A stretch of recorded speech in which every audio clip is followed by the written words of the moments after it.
What you're about to see is a presentation about the great works of Colonel Mike Whalen, a co-founder of Military Appreciation Partnerships, done on behalf of our troops in the combat zones in the Middle East. Colonel Mike Whalen has spent his entire life helping and giving to others, asking absolutely nothing in return.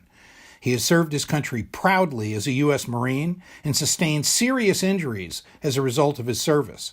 Colonel Mike has always been able to do the impossible, but now Colonel Mike has fallen on hard times. He dedicated all of his personal resources to helping others, while regrettably his injuries, shrapnel, and traumatic brain injury are catching up with him, all of which has caused him to face imminent eviction from his home. Without immediate financial assistance, Colonel Mike will be homeless and unable to meet escalating medical bills. It is not in Colonel Mike's character to ever ask for help, so that is why we are sponsoring this GoFundMe campaign to tell his story and ask for your generosity in assisting us to pay it forward for Colonel Mike and help him in his time of need. Thank you for your consideration and enjoy this video. My name is Thomas Lee, and I am chairman of the board and co-founder of Military Appreciation Partnerships, a foundation we call MAP. In 2008, the Pentagon was looking for new and innovative ways of building troop morale. So along with my extremely close friend, Mike Whalen, who I met on the first day of high school in 1966, we founded MAP.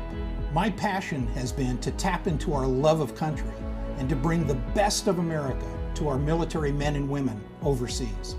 We have conducted 7 tours to the Middle East, including 4 college football coaches tours. Let's join several MAP morale-building missions visiting our troops overseas. The mission we're flying right now is to take 7 NCAA football college coaches downrange. When I say downrange, I'm talking Germany, Turkey, Iraq, Djibouti in Africa, as well as Spain. We wanted to make sure that all of our young men and women overseas understood how much we appreciate what they're doing, and we wanted to bring a little bit of home over to them. The men and women of our armed forces are dedicated to their mission, and these coaches are dedicated to their mission as well, bringing a slice of home to the troops abroad on a tour of goodwill. You got it, man. A kind word, an autograph, a picture.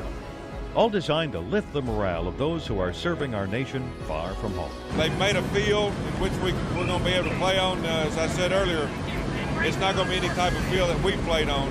It's sand with white lines on it. One of the greatest things I've ever done. It's college football. Can't get any better than that. This is by far the best morale event we've seen take place on base. Go Irish! You dial them up, you get them on the phone. Or there, as an autograph sign. Dad, I love you so much. I got someone here that wants to talk to you. There's Charlie Weiss. How's it going? Turns into an unforgettable call home. Amazing. You guys are my Brad Pitt. You guys are my Tom Cruise.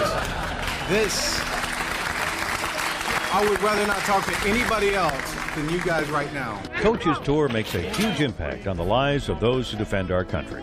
I just welcomed 5 of our nation's university coaches to the Oval Office to thank them for going overseas to boost the morale of our troops.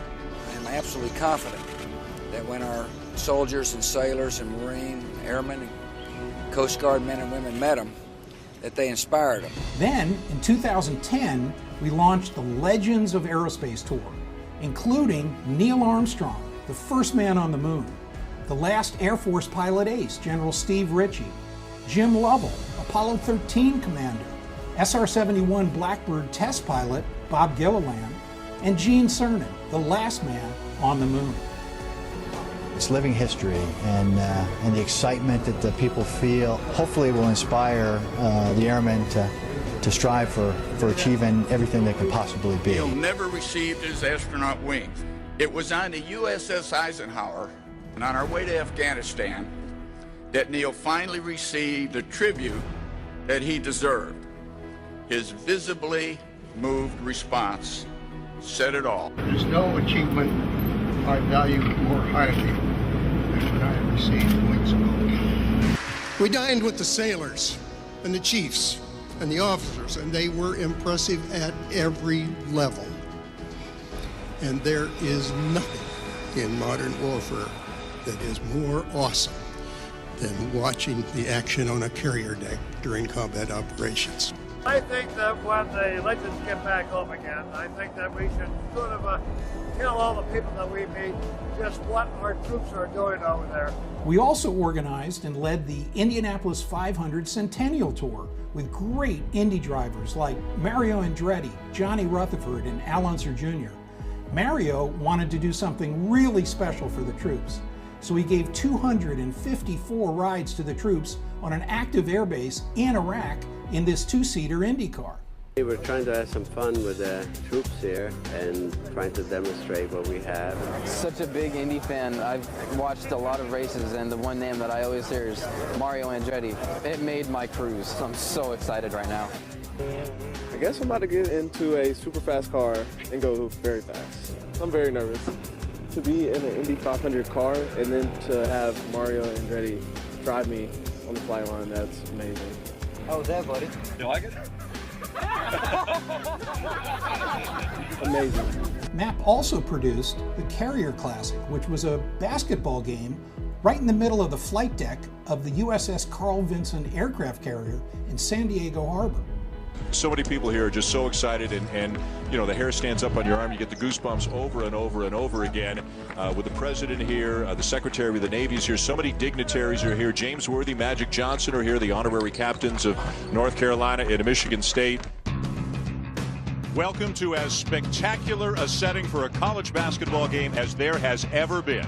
We are aboard the USS Carl Vinson at Naval Base Coronado in honor of Veterans Day. And I don't know who's more excited, the players to participate in an event like this, or the men and women of the military who have been such gracious hosts. Among the Hoops fans in attendance tonight, the Commander-in-Chief, the President of the United States of America, who will address the troops momentarily to highlight an event that no one here will ever forget. I could not be prouder to be an American. The main reason we're here is on Veterans Day. We have an opportunity to say thank you. Emotional reaction that people tend to have. It sort of all wells up, and you realize the magnitude of what all this means, combining sporting and honoring the veterans and so forth, and classic ships like this. And it's a very exciting, sort of tingling feeling that they get. After visiting thousands downrange, each tour participant was touched by the patriotism, courage, passion, and commitment of our young men and women in our military.